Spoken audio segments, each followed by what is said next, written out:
pẹ̀lú mi. Ó yẹ ká kan Mide Martins lápá, ká kan lẹ́sẹ̀, ká gún nígò. Because nínú sinimá Ìyá Part 3 ó ṣe portrait tí máa yẹ fún wa bẹ́ẹ̀ kọ́ ló ṣe rí nsìn. Mo láwọn nǹkan kan tí mo fẹ́ ká rí, mo dẹ̀ láwọn nǹkan kan tí mo fẹ́ ká wò. Torí mi ò mọ reason tó fi jẹ́ wípé máa yí nìkan ló struggle. Òun nìkan ló ń gbìyànjú lórí àwọn ọmọ yẹn. Ìwọ tó jókòó sílẹ̀ kí ni ìwọ náà ń ṣe? Ó wá ń pariwo sí pé wọ́n gbọmọ lọ́wọ́ ẹ̀. Ok, mo ń bọ̀. Listen sí nǹkan tó ṣẹlẹ̀ ń bí. Ọmọ mẹ́ta kalẹ̀, ó lè tọ́ wọn. Ó ní kọ́ máa ṣe kárí. Ṣojú òkìtì ẹ̀, ṣé bàbá ní ìwọ ìṣàn? Ẹ gbọ́ gbólóhùn tó pè fọkàn. Ó ló kó ọmọ mẹ́ta kalẹ̀ kò lè tọ́ wọn. Ṣé bàbá lóhùn? Ẹ jọ kí ni ìyá náà ṣe? Kí lóhùn tó jẹ́ ìyá kí ló ń ṣe? Kí ló ní tí ò lè support ọkọ ẹ̀? Ọkọ ń gbìyànjú, ìwọ jókòó síbẹ̀. Ó sọ pé ọkùnrin nìkan ni kó wá kúkú yàdànù ni. Adẹ̀wà sọ́nsìn wá ń pariwo pé ó fi ẹlẹ̀ ìwọ nìkan ló dá tọ́mọ. Láìpẹ́ ìwọ kọ́ tábà wò ó sìn ọ̀rọ̀ ẹni ẹ̀ lásán gan ló ti máa jáde nulẹ̀. Ẹ tún máa gbọ́ another one sí ti. Ìwọ ni kò wákùnrin ẹsẹ̀, ìwọ ni kò wákùnrin iṣẹ́ apá ẹ̀.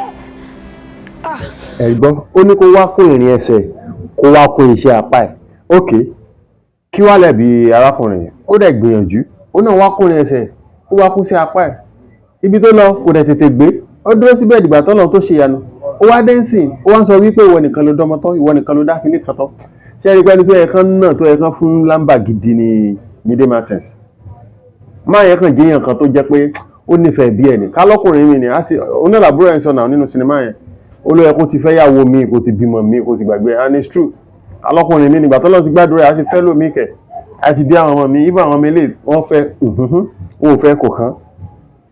But mi ò tí ì mọ bó ṣe yẹ kó rí. Sínú àwọn sinimá yóò gbọdọ̀ tán síbí. A ṣe eré tí apá kẹrin. Ok, ìbágbépọ̀ wọn lẹ́lẹ́kejì báwo gangan ló ṣe fẹ́ rí?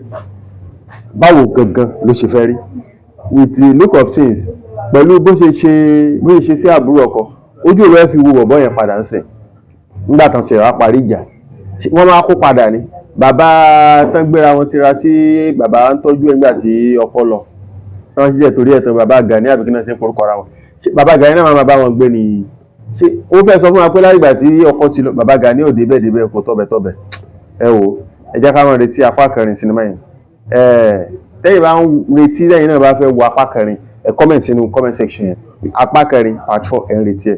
Ẹ ṣé púpọ̀. Don't forget to like, subscribe and comment for more review like this.